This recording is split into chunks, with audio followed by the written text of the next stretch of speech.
Well, the Nuggets lost their fourth game in a row, this one to the Indiana Pacers 125-120 to fall even deeper down the insanely bunched up Western Conference standings. And I do mean insanely bunched up, but more on that in a minute. The Nuggets, who were the 2 seed as recently as March 18th and have been solidly holding the 3 seed until April 1st, now find themselves all the way down to the 5 seed 6 days later with only 1 week remaining now in the regular season. The precipitous drop comes amid their own struggles as several key players continue to sit out, and the Lakers and Warriors' own ascent since, shockingly, the trade deadline when they both, actually made moves. Yes, the Nuggets, who entered the season with a bad enough looking lineup, sat idly by and watched teams like Oklahoma City and Minnesota pass them by in conference. But then the Lakers, who had been out of the first round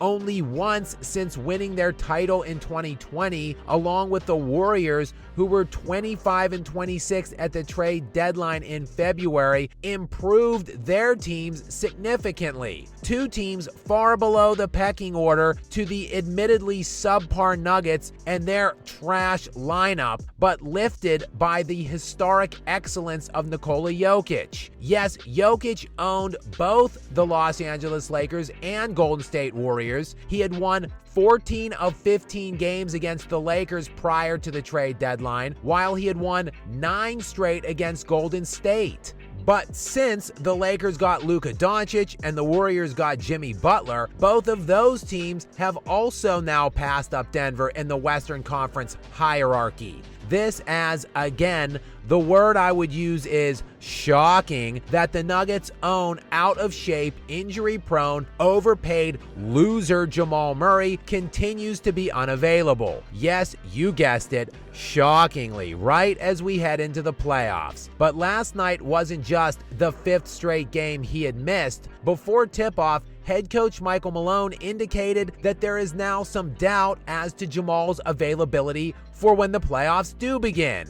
Because of course there is. Hopefully he's able to be back by then. This has been a weird one.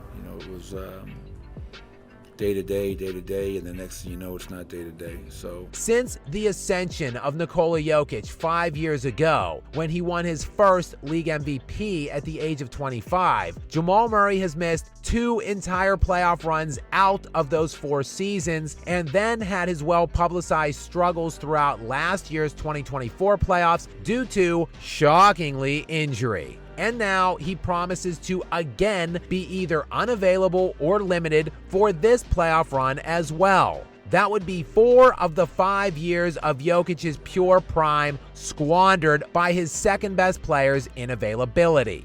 The one postseason in that span where Murray was available and completely healthy, not shockingly at all, Nikola Jokic won the NBA championship. But seemingly his career and prime will continue to be flushed down the toilet by the scrubs on the court and his scrub front office that has surrounded him with them. Oh yeah, and in the loss last night to the Pacers, Jokic had 41 points, 15 rebounds, and 13 assists. In the game before that, 33 points on 13 of 17 from the field, 4 of 7 from 3, 12 rebounds, and 9 assists. Oh, and the game before that one, you might be wondering, 61 points, 10 rebounds, and 10 assists. All 3 of those games were losses, and the 4th loss in the last 4 of them against the tanking Spurs, who are actually trying to lose games, but Jokic sat out for that one. The 4 straight losses now drop them into the aforementioned 5 seed in the aforementioned bunched up West.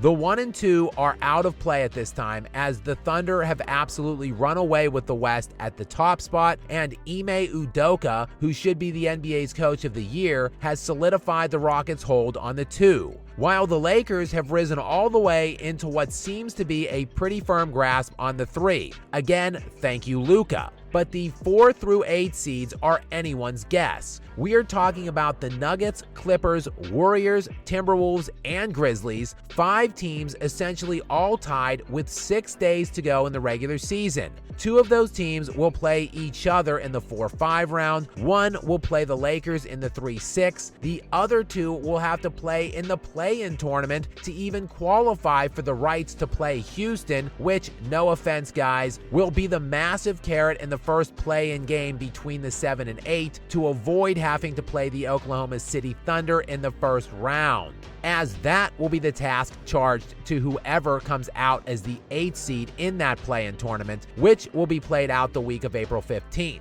As it relates to the Nuggets though, since they are 3-7 in their last 10, I would bank on them falling as low as is possible to imagine by the end of this week. Though it doesn't really matter what they do between now and then, nor who they play in the first round, since, shockingly, they are gearing up for another year without Jamal Murray, at least not a healthy, fully engaged one. And Jokic, who has never played with a single All-Star in his now 10-year career, will either not have his second best player or a physically compromised version of him for the 4th time in his last 5-year prime run.